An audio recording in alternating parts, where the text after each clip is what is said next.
তিন উপস্থাপনা করতেছেন। আজানটা আমার দাদা ওকে আজানও দেওয়ার লাগিয়া আপনাকে শুনবেন। আচ্ছা যাই হোক, মোটামুটি দেখি কতক্ষণ চালানো যায়। আর 10টা মিনিট, ঠিক আছে ইনশাল্লাহ, কষ্ট বেশি দেবো না। শেষ দিন দোয়া হবে। একটু গজলটা গাইনি আগে, ঠিক আছে ইনশাল্লাহ। যে গজলটা গাওয়ার পর আমার মদিনায় যাওয়ার ব্যবস্থা করে দিয়েছেন, ঠিক আছে ইনশাআল্লাহ, সেই গজলটা গিয়ে এরপর ইনশাআল্লাহ আজান হবে। ও মদিনার মাটি রে, সকল সুখ বুঝি তোর কপালে। ও মদিনা রে,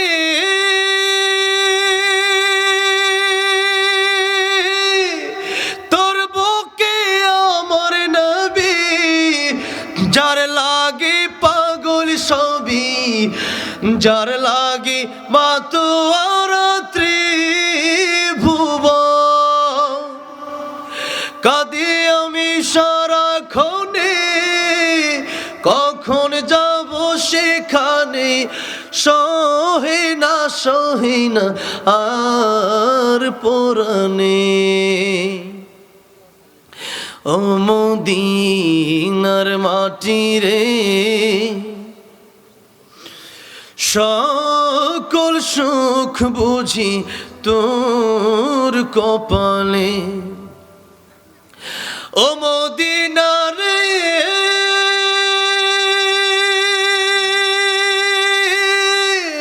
পাখি যদি হতাম আমি, উড়ে উড়ে যেতাম আমি, থাকতো না মনে কোনো যন্ত্রণা। দেহে নাই পাখায় আমার, সাথে নাই টাকায় আমার, কে মনে যাব সেখানে। ও মদিনার মাটি রে, সকল সুখ বুঝি তোর কপালে। ও মদিনার মাটি রে, সকল সুখ বুঝি তোর কপালে। আল্লাহ সবাইকে বারবার মক্কা মদিনা যাওয়ার তৌফিক দান করেন। মান যারা কবরি ওয়াজাবাত লাহু শাফাআতি। নবী বলেছেন, আমার রওজা, আমার কবর যে ব্যক্তি জিয়ারত করবে, আমার সুপারিশ তাদের জন্য ওয়াজিব হয়ে যাবে। এক ভরি স্বর্ণ কত এখন জানেন? 2.5 লক্ষ টাকার উপরে। আমার বিয়ের সময় 1 বছর আগে স্বর্ণ ছিল 1,72,000। এখন প্রায় 1 লাখ টাকা বেড়ে গেছে স্বর্ণের দাম। কি বাড়া বাড়ছে, মানুষের দাম আরে স্বর্ণ লয়ে খালি করে ঢোয়াইব, জিনিসের দাম এমনি কমবো। এখন স্বর্ণের দাম এত, আর উমরা করতে লাগে মাত্র 1.5 লাখ টাকা। মক্কা মদিনা যাইতে কয় লাখ লাগে? এক ভরি স্বর্ণ থাকলে বেচ্চা হতো মক্কা মদিনা যাওয়া যায়। কথা ঠিক না? ঠিক। তকদিরে তো থাকা লাগবো, যেরকম ঠিক না? তকদিরে না থাকলে পাইবেন কেমনে? তকদিরে তো না থাকলে কোটিপতিও যাইতে পারে না। আল্লাহ তুমি সবাইকে যাওয়ার তৌফিক দাও, জোরে কোন আমিন। কি যে শান্তির জায়গা, এতবার যাই আবার মন চাইতাম গা। কথা বলছেন, এত শান্তির জায়গা সবচেয়ে। আর রমজানে যদি কেউ উমরা করতে পারেন, রমজানে নবী বলেন আমি নবীর সাথে হজ করা সব পাবে। আর তো জোরে, তাহলে টাকা পয়সা থাকলে নিয়ত করা দরকার আছে না নাই? রমজান একটু নিয়ত করে ফেলেন ইনশাল্লাহ, উমরা কইরা হজের সব, তো নবীর সাথে হজ করার সব।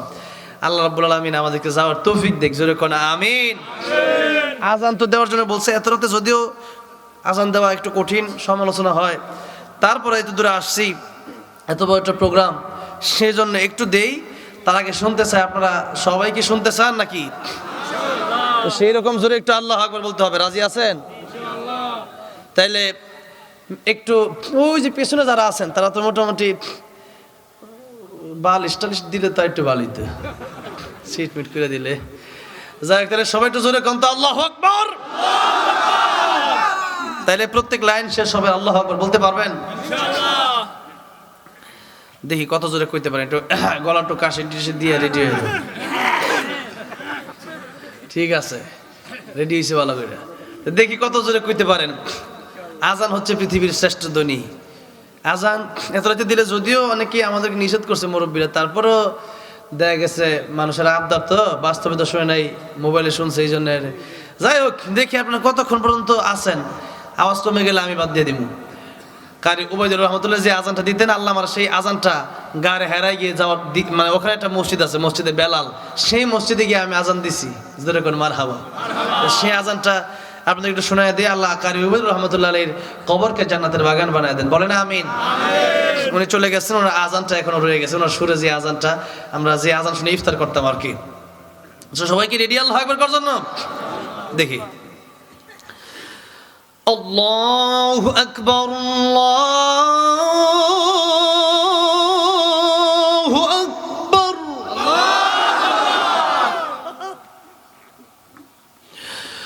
আল্লাহু আকবার,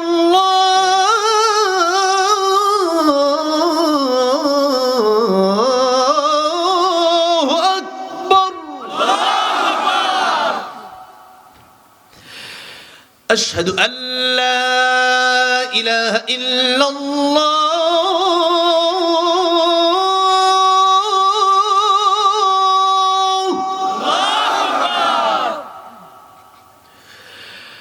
أشهد أن لا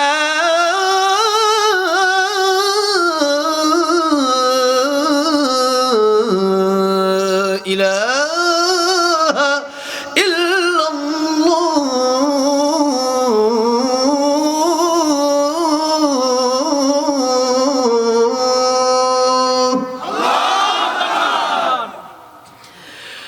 أشهد أن محمد رسول الله،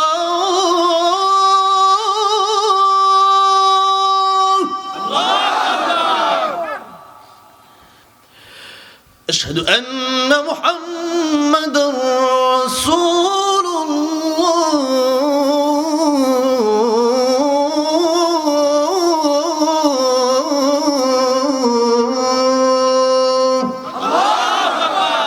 আজকে এই পর্যন্তই। আল্লাহ সবার 5 ওয়াক্ত নামাজি বানায় দেন, জোরে কোন আমিন। খালি আজান শুনলে হবে না, নামাজ পড়া দরকার, নামাজ পড়তে হবে। নামাজ যা ঠিক না তার কিচ্ছু ঠিক নাই, এটাই সবচেয়ে বড় ওয়াজ, ঠিক না ভাই? ঠিক। নামাজ যদি কেউ পড়ে, অন্যান্য সমস্ত গুনাহ থেকে নামাজই আপনার বাঁচাই দেবে। কি বাঁচাই দেবে? নামাজে বাঁচাই দেবে। আল্লাহ আমাদেরকে নামাজি বানায় দেন, আল্লাহ আমাদেরকে কোরআনওয়ালা বানায় দেন, আল্লাহ আমার যুবক ভাইদেরকে ইসলামের জন্য কবুল করে নেন, যদি বলেন আমিন। আর দুআউ মুখুল ইবাদাত, দোয়া হচ্ছে ইবাদতের মগজ। আতাইবু মিনাজ যামবি কামা লা যামবালা, যারা তওবা করে নিষ্পাপ মাসুম বাচ্চা হয়ে যায়, জোরে কোন সুবহানাল্লাহ। এইজন্য এখন তওবার সময়।